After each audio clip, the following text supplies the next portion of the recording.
Bom, pessoal, bom dia, boa tarde, boa noite, onde quer que você esteja, seja muito bem-vindo.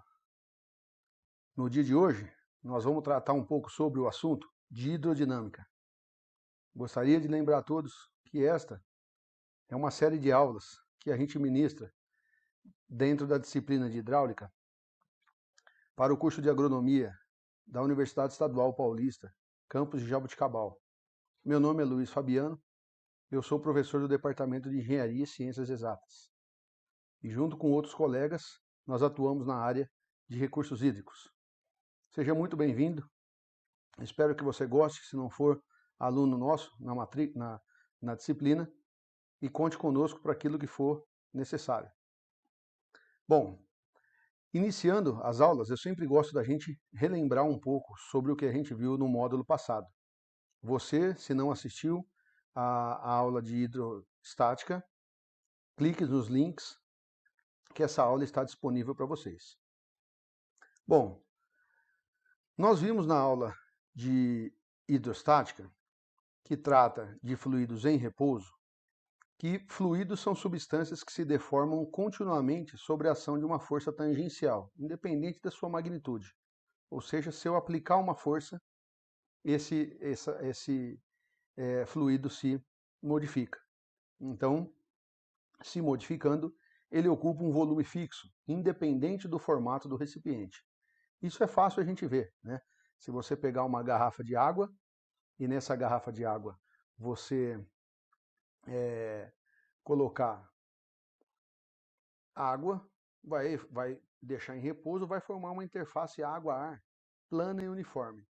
Se eu inclinar essa garrafa, o plano continua da mesma forma. Então o fluido nesse caso, ele toma sempre formando essa interface água-ar. Lembrando que nesse curso, o nosso foco aqui sempre é água. Então o fluido que a gente trata normalmente é água, vocês já viram isso nas aulas passadas. É interessante que a gente diga isso porque muitos outros, dentro da hidráulica, muitos outros ramos são estudados e muitos outros fluidos são estudados.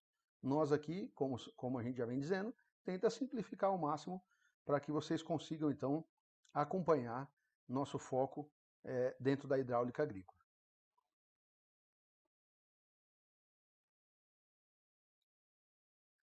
A pressão provocada por um fluido foi a primeira premissa que a gente conheceu lá na hidrostática. Essa premissa nos diz que força, né, pressão é uma força sobre área e a força é uma força-peso, ou seja, é um peso específico, né, por um volume. Então, se eu tenho a pressão, uma força específica, vezes um volume, eu posso cancelar essa área e trabalhar somente com a pressão é o peso específico vezes a altura da coluna. Esse princípio nos diz então que a pressão corresponde à altura de coluna de um fluido, independente do fluido que nós estivermos trabalhando. Então, num local onde você tem um ponto mais baixo e um ponto mais alto, se essa diferença é a diferença para um mesmo peso específico, é óbvio que se essa coluna está mais alta sobre esse ponto então possui maior pressão. Uma outra lei que a gente viu é a lei de Pascal, e essa aqui é muito importante, porque dela derivaram vários equipamentos, né?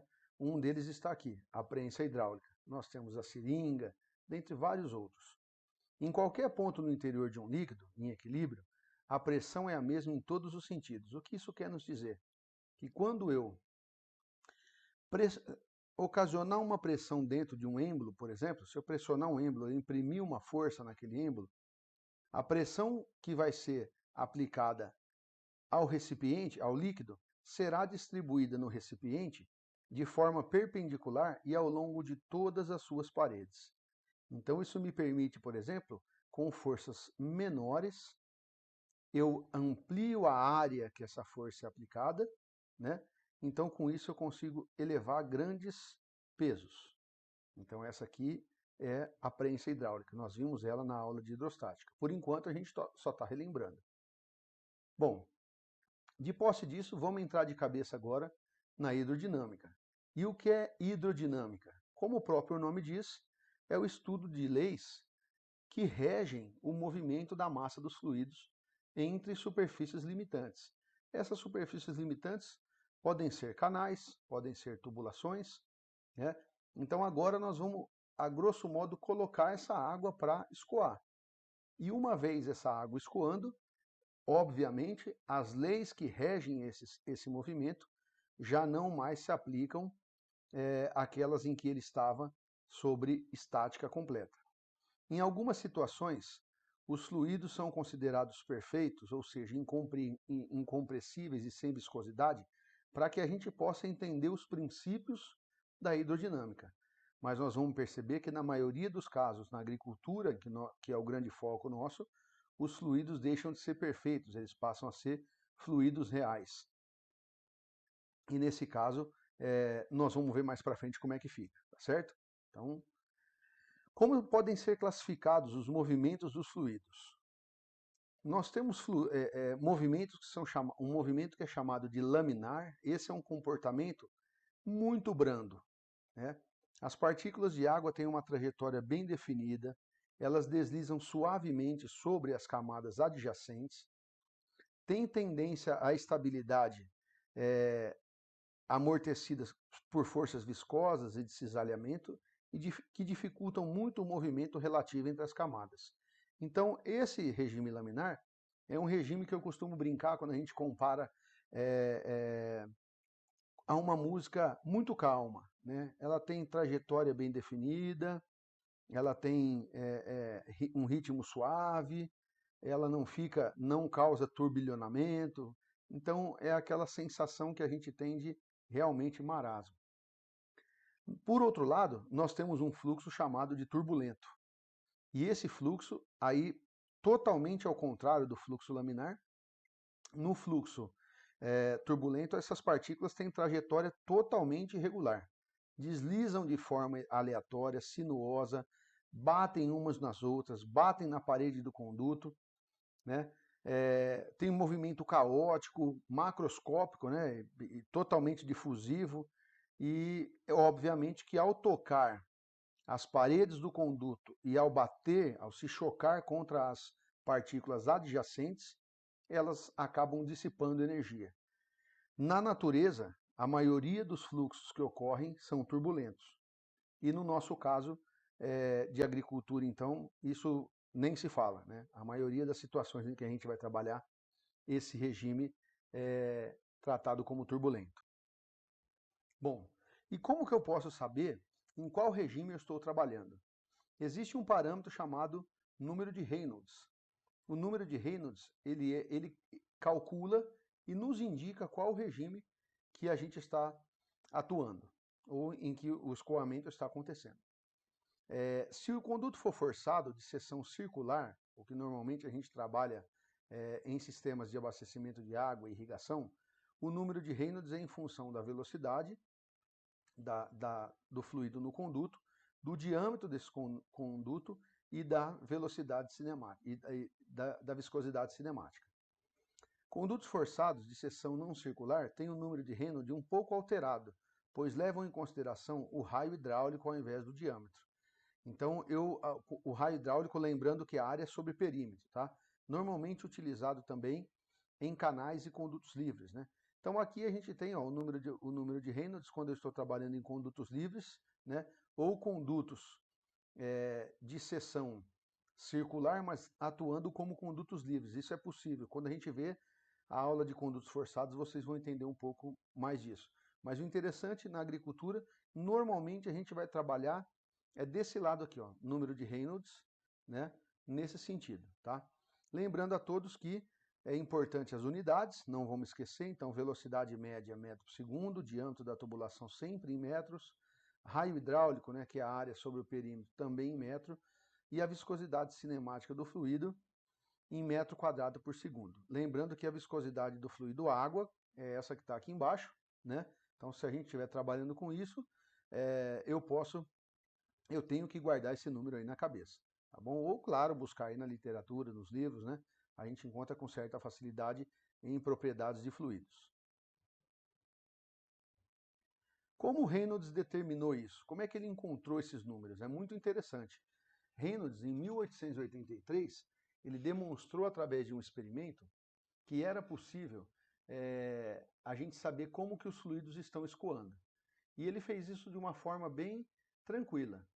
Ele pegou um canal, dentro desse canal ele circulou a água, né? Então quando ele abriu o registro essa água circulava, e dentro desse canal ele colocou uma espécie de agulha, um dispositivo, no qual quando essa água passava por esse dispositivo então injetava, ou na verdade ele não injetava, a água era puxada, né?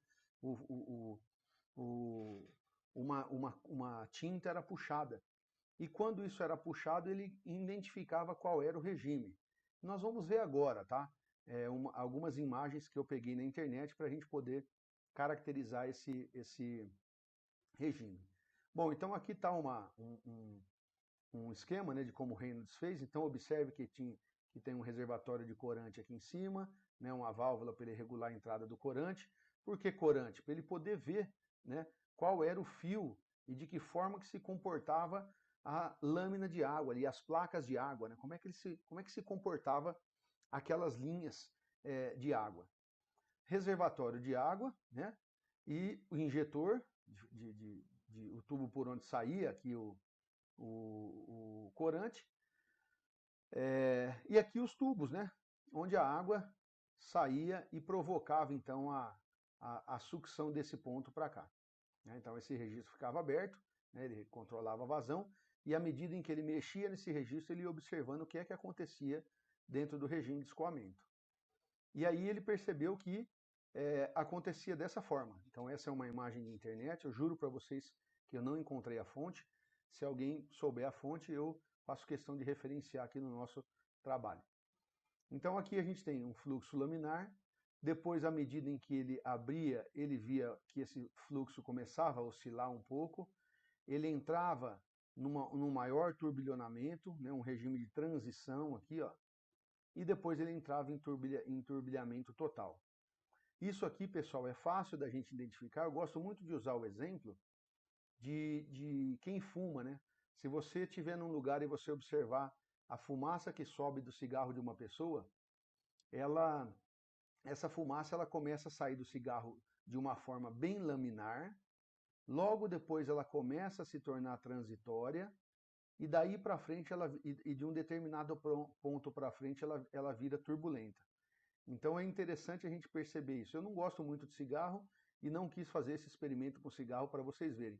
Mas se vocês observarem em um local fechado alguém fumando, quando ele segura o cigarro na boca sem nenhuma ação de ou tragar ou baforar esse cigarro, a gente consegue ver tranquilamente essa formação dos três regimes de escoamento. Né? Então é válido e fácil da gente identificar também.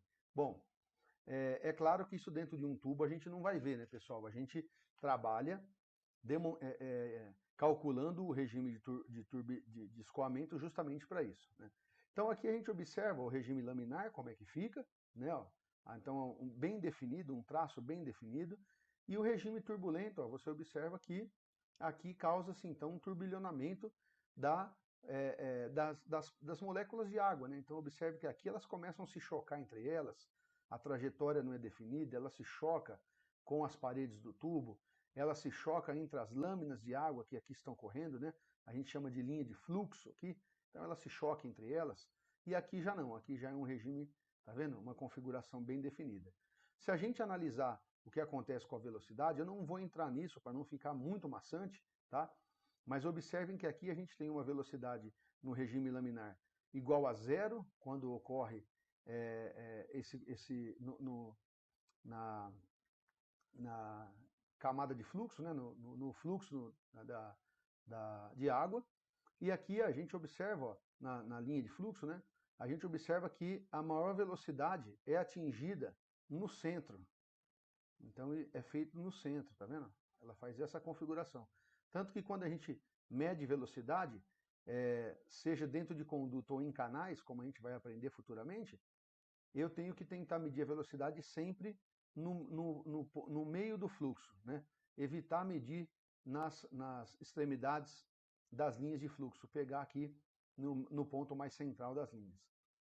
Aqui eu tenho uma velocidade diferente de zero, é claro, então não há uma trajetória definida, então as moléculas de água elas vão batendo entre elas, elas batem no tubo, e a gente observa então que a velocidade média ela está aqui bem próxima do que está no regime laminar, mas a velocidade máxima, embora ela seja no centro, ela demonstra para nós que ela é mais abaulada, tá vendo? Ela é mais abaulada aqui, ó, do que aqui, demonstrando aí então que ela fica não muito maior do que a velocidade média. Aqui nós estamos falando de até 20% da velocidade média. Então aqui demonstra o atrito interno de água, moléculas de água com moléculas de água, e a gente tem o atrito externo, que também acontece com as moléculas de água quando elas batem nas paredes do conduto em que ela está trabalhando. A maioria dos regimes de escoamento na natureza ocorre em regime turbulento, conforme a gente já tinha falado.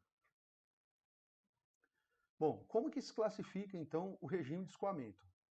Quando a gente calcula o número de Reynolds, o valor, se a gente encontrar que o número de Reynolds é menor do que 2000, nós temos então condutos regime laminar, em se tratando de condutos forçados. Condutos forçados aqui, vocês vão ver mais para frente, mas são condutos que estão sob pressão, normalmente condutos que trabalham com toda a seção preenchida de água. Condutos livres já são condutos, por exemplo, canais, né? Ou condutos circulares, de seção circular, que não trabalham todo preenchido de água. Ele também se comporta como um conduto livre. Então nós sempre vamos trabalhar aqui, ó, porque esse aqui é o foco nosso. Conduto livre vai ficar mais para frente. O grande foco que nós temos na disciplina é condutos forçados. E depois, então, a gente observa que se ficar entre 2 e 4.000, o regime está instável, né? Ou seja, é o regime de transição. E quando eu ultrapassar 4.000, eu estou no regime turbulento. Bom, mas por que isso é interessante para nós? Por que eu tenho que saber isso? Nós devemos saber isso porque tem algumas equações que elas são aplicadas em função do tipo de regime que nós estamos trabalhando.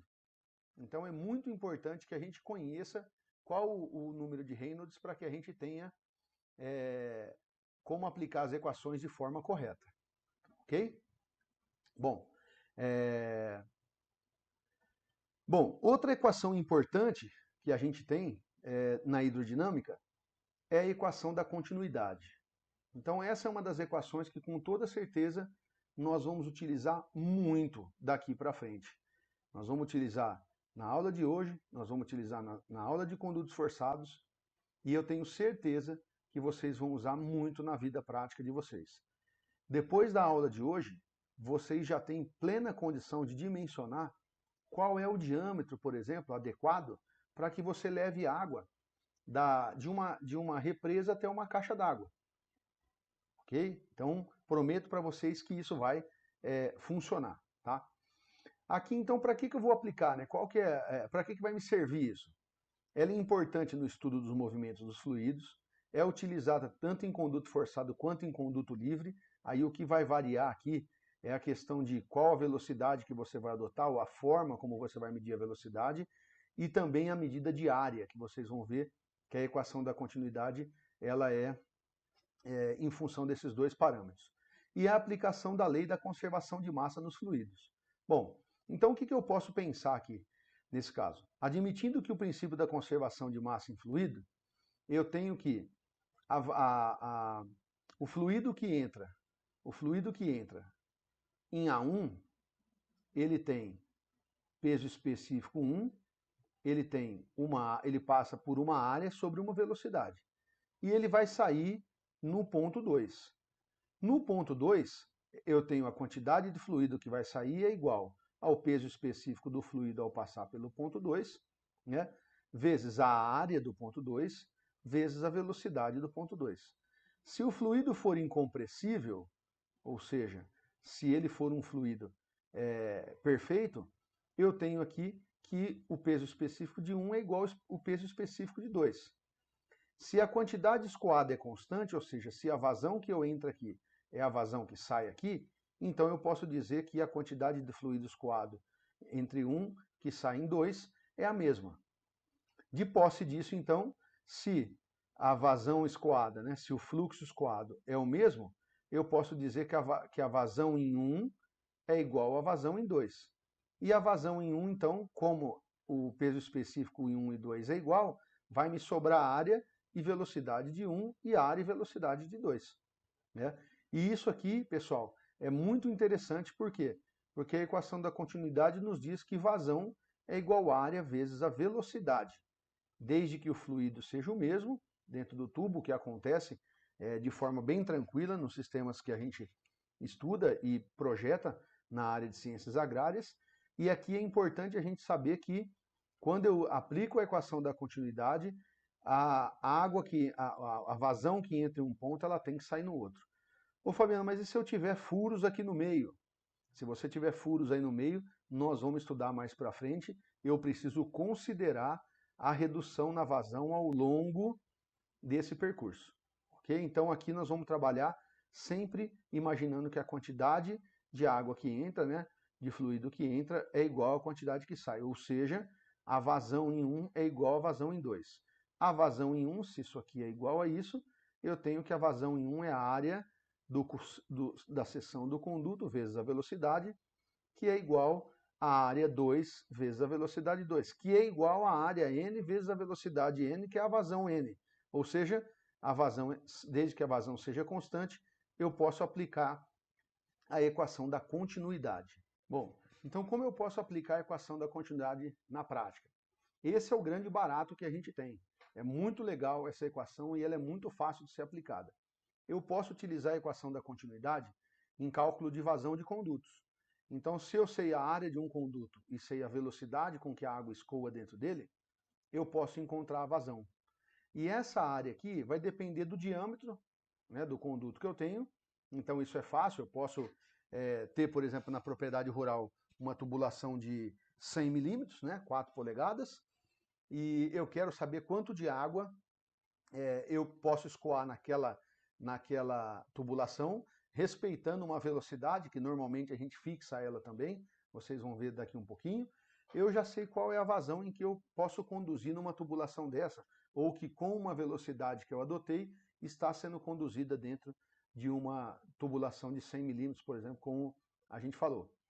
Outra possibilidade, eu posso jogar a vazão para lá, né, eu posso jogar a área dividindo a vazão, e eu posso calcular a velocidade. Então eu falo, olha, eu não quero que a minha velocidade no conduto ultrapasse 2 metros por segundo. Então, para ela não ultrapassar 2 metros por segundo, eu quero saber qual é a velocidade que eu tenho se eu usar um tubo de 400 ou de 350 milímetros. Qual deles eu uso? Qual deles vai me dar a melhor velocidade? Né? Eu posso calcular em função disso, desde que eu saiba a vazão e desde que eu saiba qual é a área do conduto. Se eu relembrar aqui, ó, que área é π diâmetro ao quadrado sobre 4, também πr ao quadrado, né? Cuidado, pessoal, não é 2πr, tá certo? Não é 2πr, aqui é πr ao quadrado, é a área. E aqui é πd2 sobre 4. A gente gosta muito de trabalhar aqui porque a comercialização de tubos, né, de irrigação, de PVC em geral, ela é feita em diâmetro e não em raio. Tá? Mas nada te impede de utilizar isso. Então, se a gente quiser até simplificar, eu posso pegar esse 4 e dividir pelo π aqui, ó, e vou encontrar 1,273 vezes a vazão dividido pelo diâmetro ao quadrado. Então eu consigo fazer essa simplificação. Tá? Eu já prefiro por aqui, tá? Eu já vou aqui que pelo menos eu não preciso guardar esse número na cabeça e a equação da continuidade é muito simples da gente guardar. Bom, eu posso calcular diâmetro de conduto. Olha que interessante. Então eu tenho lá, chego numa propriedade rural, o produtor fala para mim, eu compro uma mangueira de 1 polegada ou compro uma de 2 polegadas? A diferença de preço é grande. Eu quero levar água desse ponto até aquele ponto. Qual mangueira eu compro? Você pode falar, bom, qual a vazão que você quer levar? Vazão é volume por tempo. Então a gente sabe que basta eu medir a vazão, um balde, com o que for, nós vamos falar disso mais para frente, mas a vazão é simples. A velocidade vocês podem ver aqui embaixo, ó, que a gente já trabalha fixando ela em torno de 1,5. Em algumas tubulações, ela pode chegar até 3. Geralmente, tubulações de aço, o pessoal trabalha com ela até 3 metros por segundo. Não é muito bom aumentar muito a velocidade, nem reduzir muito a velocidade. Numa tubulação de sucção, por exemplo, a velocidade é em torno de 0,8. Numa tubulação de pressurização de uma bomba, uma velocidade não deve ultrapassar 3 metros por segundo, sob pena da gente começar a sofrer problemas de mudança de fase, né? E instabilidade, muito aumento em turbulência, esse tipo de coisa, ok? Bom, então aqui, pessoal, lembrando o seguinte, vamos tratar de unidades agora, porque se essa é uma equação que vai nos acompanhar durante muito tempo, eu preciso tratar de unidades. Observem que tudo aqui é em metro, então a área é em metro, o diâmetro é em metro, porque se a área sai em metro, o diâmetro tem que estar em metro. Então, cuidado que sempre tubulações você não compra em metro no mercado, né? Você vai encontrar 25 milímetros, 50 milímetros, 75 milímetros, 100 milímetros, sempre de 25 em 25, né? E você não vai conseguir comprar um tubo de 0,025 metros. Você vai comprar um tubo de 25 milímetros. Então, muito cuidado na hora de calcular, que a gente sempre trabalha com metros. O raio da seção, né, também em metros, se for utilizar aqui a equação de raio, a área por meio do raio. A velocidade média, ó, metro por segundo, tá vendo? Então essa vazão ela vai sair em metro cúbico por segundo. Por quê? Porque aqui eu tenho metro quadrado vezes metro por segundo. Então fica metro cúbico por segundo. Ô Fabiana, se eu for utilizar a vazão aqui, em qual unidade eu coloco? Metro cúbico por segundo. Então se você mediu em litro por hora, litro por segundo, não pode. Se colocar, vai dar errado o diâmetro. Então eu tenho que respeitar aqui qual é a unidade que eu estou utilizando. Então essa equação ela é muito legal. A gente não pode vacilar ao trabalhar com ela, porque ela é muito simples de ser utilizada. Então olha só que interessante. Agora, se nós saíssemos daqui e um produtor perguntasse, eu quero levar uma vazão de 1 metro cúbico por segundo, que é uma vazão relativamente alta. Vamos colocar 0,001 metro cúbico por segundo, tá? Dividido por π, 3,14, 16, né? Vezes a velocidade. Quanto que eu fixo aqui essa velocidade, Fabiano? 1,5. 1,5 é suficiente para você trabalhar aqui. Aí você fala para mim, bom, então quer dizer que quando eu fizer a vazão pela área, isso aqui tem que estar dentro de 1 a 2? Perfeito, tem que estar dentro de 1 a 2. Pode ultrapassar? Pode ultrapassar, pode chegar até 3 em condutos. Geralmente tubulação do pivô central, o pessoal trabalha com velocidade, se não me engano, num projeto tubulação de pivô, muita coisa, né? Mas, se não me engano, eles trabalham com velocidade de 3, talvez até um pouco superior a 3. Mas eu gosto muito de trabalhar na segurança, então eu vou aqui em torno de 1,5. Se eu estou trabalhando com uma tubulação que o produtor já tem, que tem uma vazão que ele quer levar com essa tubulação que ele tem, se a velocidade deu 2, ora, eu não vou pedir para ele trocar esse tubo, eu vou trabalhar com a velocidade em 2 metros por segundo. Tranquilo, pessoal? Então, é só para a gente poder associando sempre aí a nossa atividade com aquilo que a gente vai fazer na prática. Outro ponto importante é o teorema de Bernoulli. Daniel Bernoulli, né, publicou um tratado de hidrodinâmica em 1738 e é o teorema fundamental da hidrodinâmica. Nele está contido o teorema de Stevin, né, ele é um seguidor aí de Demócritos e Arquimedes, e esse teorema de Bernoulli, ele exprime a relação de velocidade, pressão e energia potencial. Por que ele exprime isso? Porque quando eu tenho hidrodinâmica, eu tenho velocidade, eu tenho água escoando. Não existe velocidade na água parada. Então eu tenho que trabalhar com componentes de velocidade. Então vamos conhecer agora o teorema de Bernoulli. Ele é o princípio da conservação da energia aplicada ao escoamento de fluidos de regime permanente. Nós vamos ver isso aqui em condutos forçados, tá? Mas vocês vão, ela só é aplicada nessa condição. Bom, para poder facilitar o entendimento do teorema de Bernoulli, nós consideramos inicialmente um fluido perfeito. né? Então, o que é um fluido perfeito? Ele não tem viscosidade, ele é incompressível, então ele não tem atrito, ele não tem perda de energia, né? E aí, para que a gente consiga entender esse teorema. Depois, é claro, a gente vai para o fluido real, porque ninguém vai trabalhar com fluido fictício, né? Ninguém vai trabalhar com fluido ideal, e sim com fluido real, que é o que a gente tem no dia a dia. Então, energia, para a gente relembrar, a capacidade de realizar trabalho, né? A força vezes o deslocamento, né? Em medida em joules. Aqui nós vamos trabalhar com energia por unidade de peso. Existem formas de eu relacionar energia, né? Mas aqui nós vamos relacionar energia para compreender o teorema de Bernoulli, sempre com unidade de peso. Vai estar um pouco escrito demais os slides, tá, pessoal? Mas é porque muita gente assiste essas aulas e muita gente não tem acesso à apostila que a gente utiliza na nossa disciplina. Você que tem a apostila consegue ler isso com mais profundidade lá. Então eu escrevi um pouco mais para deixar o pessoal um pouco mais à vontade. Então aqui eu tenho as 3 formas de energia que foram colocadas dentro do teorema de Bernoulli. Então eu tenho aqui a energia cinética, dividido pela unidade de peso. Eu tenho aqui a energia potencial dividido pela unidade de peso e tenho a energia de pressão dividido pela unidade de peso. Então aqui estão as suas determinações, né? E disso então a gente tira aqui a energia cinética, ela é em função da velocidade do fluido dentro do conduto ao quadrado sobre 2G. Então isso aqui é um ponto importante para nós. Ninguém precisa decorar isso, mas isso aqui vale a pena a gente colocar no HD e guardar, tá? A energia potencial, ela já trata do que a gente chama de Z. Então ela é uma energia de posição.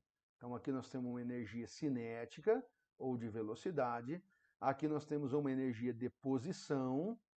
E por último, nós temos uma energia de pressão, que é em função do peso específico do fluido em que eu estou trabalhando. Então, esses 3 componentes é muito legal da gente guardar na cabeça, porque a gente falou em teorema de Bernoulli, nós vamos ter que levar em consideração e encontrar nos exercícios, inclusive, quais são esses componentes nos dados que o exercício nos deu. Se ele não nos deu, como é que eu vou encontrá-los?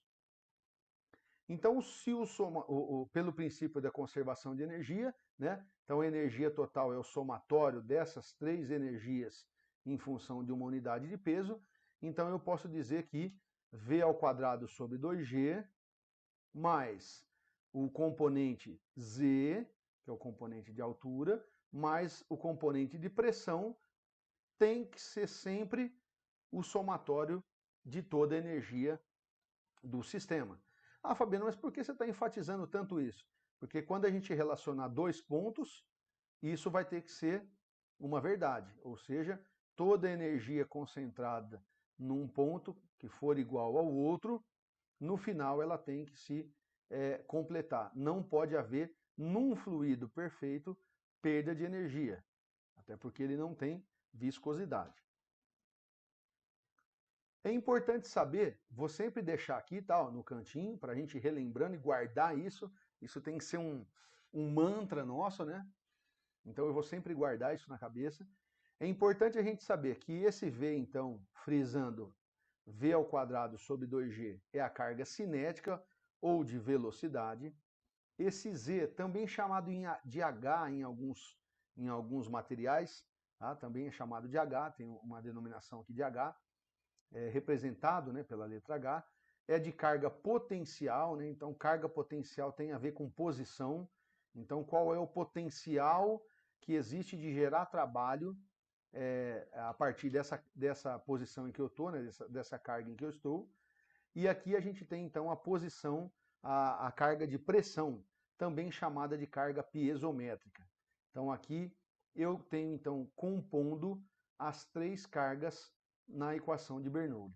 Vamos discutir já sobre elas na sequência. Bom, vamos interpretar agora de forma geométrica todos os 3 componentes da equação de Bernoulli, para que a gente tenha um bom entendimento aí sobre esses 3 componentes, que nós vamos usar muito daqui para frente.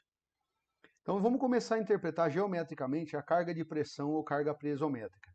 Essa carga, como eu já disse, ela representa a altura de uma coluna de fluido. Pode ser medida aí por um piezômetro, pode ser medida por um manômetro, né? Vamos exemplificar para ficar bem legal de ver aqui. Então eu tenho aqui um sistema estático, onde vocês veem H1, H2, H3, H4, ou seja, as alturas são as mesmas, né? Esse sistema está fechado, esse registro está fechado, ou seja, o sistema está estático.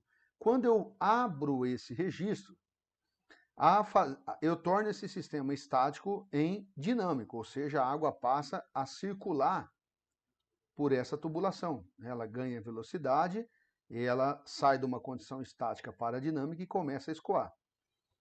Observamos então que as cargas nos 3 piezômetros diminuem. O que aconteceu? Por que H1 está maior do que H2, que é maior do que H3, que é maior do que H4? Por que isso aconteceu? Isso aconteceu porque houve então uma perda de energia desse momento para esse, né? Mas para onde foi a energia? Se nada se perde, nada se cria, tudo se transforma. Essa energia, então, ela foi transformada numa outra fonte de energia, que no nosso caso, nós chamaremos daqui um pouco de perda de carga, que é a transformação dessa energia em calor. Essas figuras são muito bacanas e muito interessantes, e eu extraí, me baseei nessas para construir essas figuras no livro de hidráulica agrícola do professor Giannini Pérez, o qual eu admiro muito, e foi um grande incentivador no meu trabalho dentro da área de recursos hídricos. Então já deixo o meu abraço, várias figuras dele vão aparecer aqui hoje. Então, se um dia o professor Giannini escutar essa aula, fica aqui o meu eterno abraço por ter contribuído tanto e me incentivado tanto. A interpretação geométrica da carga de velocidade, ou carga cinética, ela nos traz alguns pontos importantes. Eu não vou ficar discutindo muito sobre isso para a gente poder aplicar, né? Mas ela é uma energia que é oriunda do escoamento do fluido, né? Então ela só acontece na hidrodinâmica, na hidrostática não aparece esse tipo de carga. Ela é a menor de todas as cargas, ou seja, ela é em torno de 0,11 MCA, né, ou 0,11 joules por Newton, e em condutos ela está entre 0,6 a 3 metros por segundo. Vocês lembram que lá na equação da continuidade, agora há pouquinho, eu falei que a gente trabalha de 1 a 2, né? De 1 a 2 é quando a gente está trabalhando com tubulações pressurizadas, né? Em tubulações de sucção de bomba, como a gente vai ver lá para frente, essas velocidades são em torno de 0,6 a 0,8. Porém, elas não podem ultrapassar muito 3 metros por segundo. Então, o ideal é que a gente sempre mantenha essas tubulações com velocidade média em torno de 1,5 metros por segundo. Quando comparada com as demais cargas, ela se torna aí insignificante. Muitas vezes ela nem aparece em cálculo, porque, olha, 0,11 MCA é muito pouco perto dos cálculos que a gente das outras cargas de pressão, né? Ela é responsável pelas descargas que a gente chama de saída livre, né? Ou boca livre. Por que a gente diz que ela é responsável? Porque nesses sistemas, né, quando a tubulação está jogando água na atmosfera, não existe uma carga piezométrica na extremidade de saída, né? Não existe uma carga piezométrica, por exemplo, na ponta da mangueira de água da tua casa. A pressão que vai reinar ali é a pressão atmosférica. Mas mesmo assim a água continua escoando. Ou seja, essa energia que mantém o escoamento livre nesse sistema. Bom, o termo Z é a carga potencial ou gravitacional. Essa carga potencial ou gravitacional, como o próprio nome diz, ela é uma carga que tem que estar relacionada a um referencial gravitacional, né? Eu tenho que ter um plano de referência. Nós vamos ver que isso aqui, no caminhar do nosso curso, ela vai ser o que a gente vai chamar depois de diferença de nível, né? Então eu estou no plano 0 e quero elevar a água até o plano 10. Então eu tenho 10 metros de diferença de nível. Eu estou na cota de 550 metros. Eu quero levar água até na cota de 600 metros. Então eu tenho um Z, né, de 50 metros de desnível. E isso vale tanto para cima quanto para baixo. Olha que interessante na interpretação dessas cargas, olha. Então eu vou colocar aqui a carga piezométrica, né, aqui a carga e a carga potencial que a gente tem. Então olha aqui, ó, no ponto 1 eu tenho, aqui ó, eu tenho que a carga potencial é 20 metros, ou seja, eu tenho 20 metros daqui para baixo. Mais quem? Mais 10 de carga potencial, né, de carga piezométrica, ok? Então eu tenho aqui uma carga de posição de 20 e uma carga piezométrica de 10. Se eu somar 20 com 10, esse ponto 1 aqui, ele tem então uma energia total de 30 MCA. Por quê? Porque 20 ele pode vir daqui para cá, e 10 ele pode 20 daqui para cá e 10 daqui para cá. Então, somando os dois, a carga de piezométrica e a carga de potencial, a carga de posição, eu tenho 30 MCA. No ponto 2, olha o que aconteceu. Eu já não tenho carga de posição. Por quê? Porque em relação a esse referencial, o ponto 2 ele é zero. Só que a carga piezométrica, ela é 30 metros. Por que 30? Porque eu estou somando 20 da água que vai sair daqui e chegar aqui, com mais 10 de altura da carga piezométrica. Então olha que interessante. No somatório final, tanto o ponto 1 quanto o ponto 2, a energia é a mesma. 30 metros. Então sobre esse ponto existe 30 metros de carga piezométrica, e nesse ponto existe 10 metros de carga piezométrica e 20 metros de carga de posição.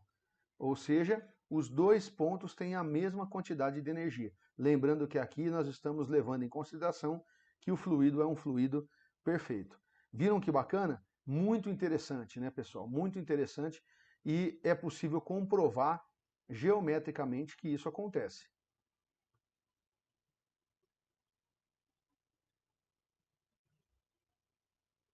Bom, quais são as conclusões que a gente pode tirar dessa interpretação geométrica? A primeira é que manômetros vão registrar o somatório da pressão piezométrica com a pressão de posição. Esse é um ponto em que eu posso fazer essa medição, né? Porém, ele não registra carga de velocidade. A carga de velocidade ela é medida com um equipamento chamado tubo de Pitot. Oportunamente, em condutos forçados, eu vou mostrar para vocês a utilização do tubo de Pitot. Inclusive, vocês podem construir um tubo de Pitot para utilizarem e medirem essa velocidade, né? Não existe uma carga cinética em sistemas estáticos, né? Então, só vai existir onde a água está se movimentando. Logo, eu não tenho componente de velocidade nessas cargas, ok? E relembrando que vazão é igual a pressão, vazão é igual a área vezes velocidade. Então aqui desse lado está uma representação gráfica que a gente pode perceber, considerando um fluido perfeito, né, a gente pode perceber o seguinte: quando desculpa pessoal, eu tenho aqui componente de velocidade, eu tenho aqui componente de pressão e tenho componente de posição. Esses três componentes somados me dão a linha de energia total. Quando eu venho do ponto 1 para o ponto 2, observem que eu tinha um Z1 aqui mais alto, né? Esse ponto estava mais alto, e agora ele está mais baixo. Então eu tenho aqui uma mudança de carga de posição. Vamos interpretar. Depois nós vamos fazer com outros tipos de tubulação, mas vamos interpretar essa. Então observe que aqui eu tive uma redução de carga de posição. Se o fluido é perfeito, ela tem que aparecer em outro lugar. Eu não posso sumir com energia na hora que eu somar esse lado e esse, tem que ter a mesma quantidade de energia. Então olha que interessante, aqui eu vim de Z1, que era mais alto, para um Z2, que era mais baixo. Então esse tubo, por exemplo, ele está descendo de uma cota mais alta para uma cota mais baixa. A carga piezométrica que esse tubo vai ter, ela era P1 aqui, ó, e V1 aqui. Então observe que quando eu fui de P1 do ponto 1 para o ponto 2, houve uma redução da carga de posição, houve um estreitamento do diâmetro do conduto. Então, quando eu estreito esse conduto, quando eu reduzo o diâmetro desse conduto, eu aumento a velocidade que a água vai sair nesse conduto. Lembra? Vazão é igual a área vezes velocidade. Eu isolando a velocidade, qualquer coisa que eu inversamente proporcional que eu faço, se eu diminuir a área, eu aumento a velocidade. Ok? Então foi o que aconteceu aqui, ó. Olha o tamanhozinho que era, ó, o pedacinho que era a velocidade em 1. Olha o pedação que virou a velocidade em 1. Tá vendo? Olha o pedação que virou a velocidade em 1. Então eu tenho aqui uma carga Z2 que foi transformada em carga piezométrica, semelhante ao que aconteceu lá naquela representação que a gente fez logo ali atrás, né? Então a carga de posição se transformou numa carga piezométrica maior, então esse ponto, a carga de posição é menor, no entanto a piezométrica é maior sobre ele, né? E aqui ainda eu tive um aumento da velocidade. Então esse pedacinho de velocidade aqui, olha o tamanho que ele ficou, tá vendo? Houve um contrabalanço da energia, de forma que o somatório desse lado tem que ser igual ao somatório desse. Perfeito? Muito bacana, né, pessoal? Muito legal isso aqui. É muito interessante a gente estudar e tirar as conclusões desse tipo de diagrama. Aqui, ó, eu coloquei uma outra imagem, né, para a gente poder estudar. Então, olha só. Aqui eu já coloquei, ó, que a velocidade em 2 é maior do que a velocidade em 1. Né? Então observe que aqui eu tenho uma seção, né, uma área maior, e aqui uma seção menor. Isso aqui você vê nitidamente, você sente isso sempre e toda vez que você está lavando alguma coisa e você aperta o bico da mangueira. Quando você aperta o bico da mangueira, você está reduzindo a seção da mangueira. Quando você reduz a seção da mangueira, você aumenta a velocidade com que essa água vai sair do conduto, vai sair da mangueira. Então é muito comum hoje o pessoal vender, inclusive, alguns equipamentos que você conecta na ponta da mangueira e ele reduz a seção, aumentando então a pressão, e muita gente fala que seria uma VAP natural, né? Um acréscimo de pressão natural. Na verdade, o que está sendo acrescido ali é uma mudança de velocidade por estreitamento, né, da seção. Mas vamos lá. Então eu acho que eu coloquei aqui, vamos rodar para ver como é que ficou, ver se eu acertei na apresentação, né? Então eu tenho aqui, ó, uma carga Z1, depois eu tenho uma carga P1, uma carga de piezométrica, né? E eu tenho uma carga V1. Então o somatório dessas três cargas é a minha energia total. Então eu tenho aqui um piezômetro nesse ponto e um piezômetro nesse. Né? Quando eu mantenho, se eu pegar a redução que houve, né? A redução, eu tive aqui uma redução, na verdade não, né? Teve uma redução na carga, mas um aumento que eu tive aqui na velocidade, né? O pedacinho que ela era aqui, ó, que ficou bem em cima, né? Aqui o pedacinho que ela era e o pedação que ela virou, tá vendo? Aumentou a velocidade.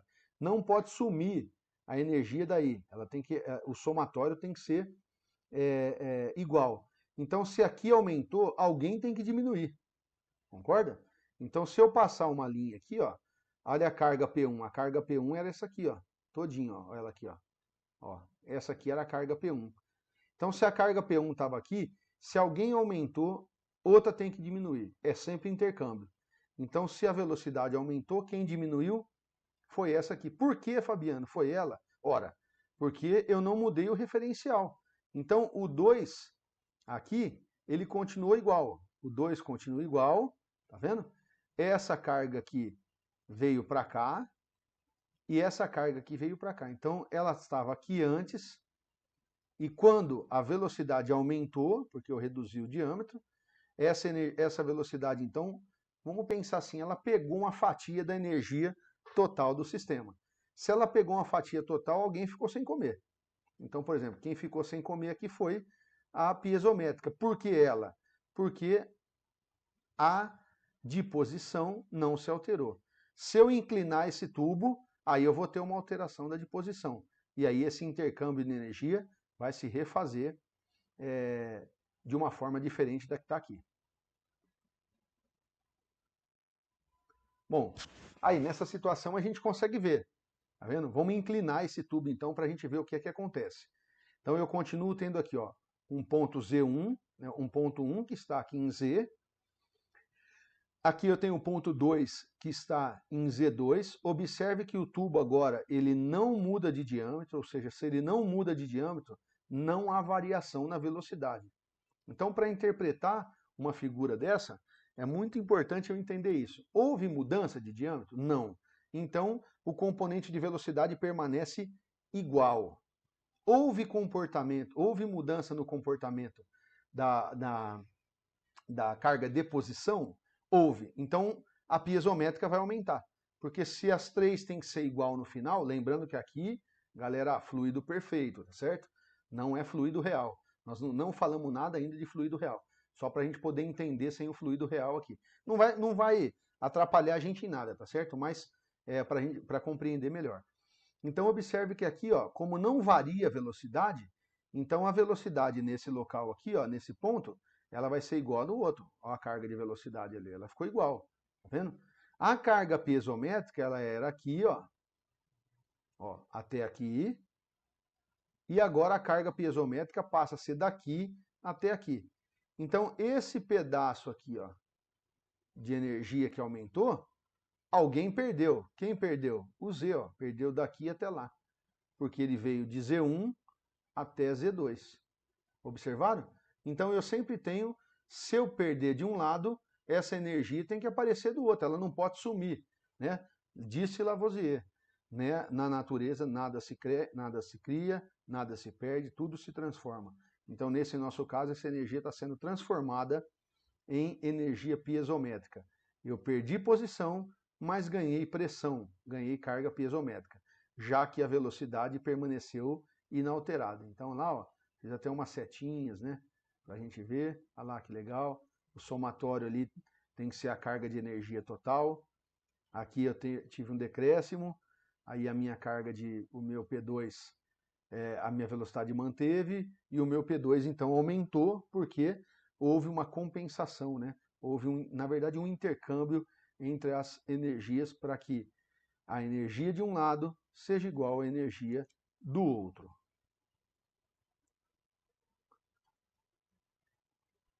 Aqui a gente vai trabalhar com Bernoulli em dois pontos, né? Sempre considerando o fluido perfeito.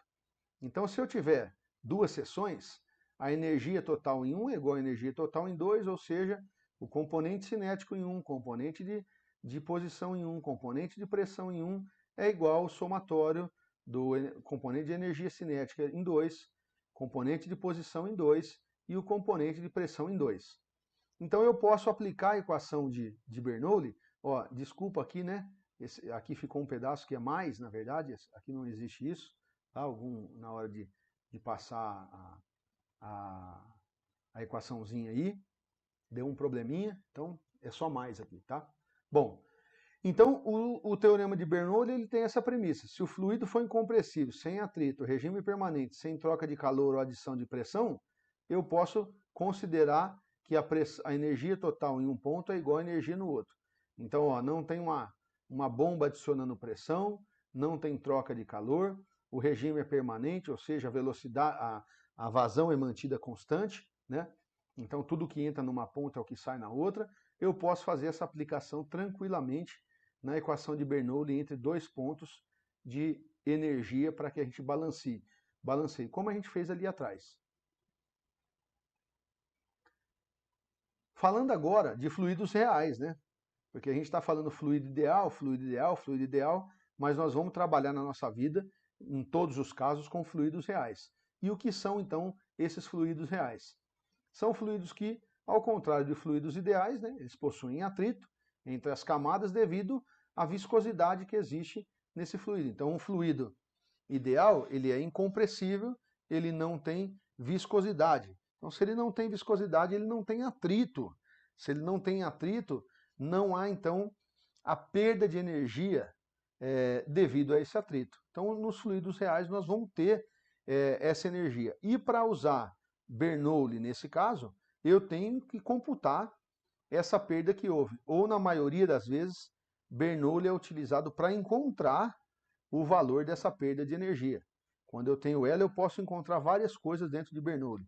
Tá? Mas, normalmente, a gente trabalha encontrando essa perda de energia que a gente chama de HF. Então, observe aqui, ó. Eu tenho uma carga de posição em 1 que foi reduzida para uma carga de posição em 2. Então, houve uma redução da carga de posição. Alguém vai ter que compensar isso. Então, a gente já percebe que vai haver mudança na carga de velocidade, na carga cinética? Vai haver, ó. Eu aumentei, aqui era uma seção, né, maior, aqui eu diminuí. Então, quando eu apertei o bico da mangueira, eu aumentei a velocidade. Então, eu tinha uma velocidade que, somada com uma carga de piezométrica, com uma carga de posição, me dava uma energia total, né? Agora eu tenho, num segundo momento, uma carga que foi reduzida aqui, então eu desci com isso, a carga piezométrica, ela aumentou, tá vendo? Então, houve uma compensação dessa diminuição, a carga piezométrica aumenta, a carga de energia, a carga de velocidade também aumenta, então eu percebo que aqui a linha de energia ela já deslocou, tá vendo? Então ela já não está mais aqui igual ela estava antes. Por que ela não está aqui? Porque existe um componente aqui, ó, que eu coloquei ele ali, vamos lá, fiz umas coisinhas, olha lá, e a gente acaba explicando direto, né? Esse componente aqui, então, que vai ser computado até a energia, até a linha total, é o que a gente chama de perda de carga, né? Ou chamada de HF também. Por que ocorre isso? Atrito. O atrito vai gerar, então, uma transformação de energia na forma de calor. Ah, mas se eu colocar a mão num tubo, eu vou sentir o tubo esquentar devido a essa fricção? Olha, eu em anos de profissão, eu nunca vi isso. Normalmente o tubo esquenta, mas esquenta por causa de sol. Para chegar ao ponto dele esquentar por perda de carga, imagino eu que tenha que estar um atrito bem violento lá dentro. Mas isso é uma coisa que a gente pode quantificar, a gente pode medir, mas sentir isso já é uma coisa um pouco mais distante. Bom, então devido a essa perda de carga, introduz-se na equação de Bernoulli o HF. Então olha o HF aqui, ele aparece aqui agora, ó. Então eu tenho carga de posição, de velocidade, carga de pressão, carga de velocidade, carga de posição, né? No ponto 1, aqui no ponto 2, e agora aparece o HF somado aqui no lado direito da equação.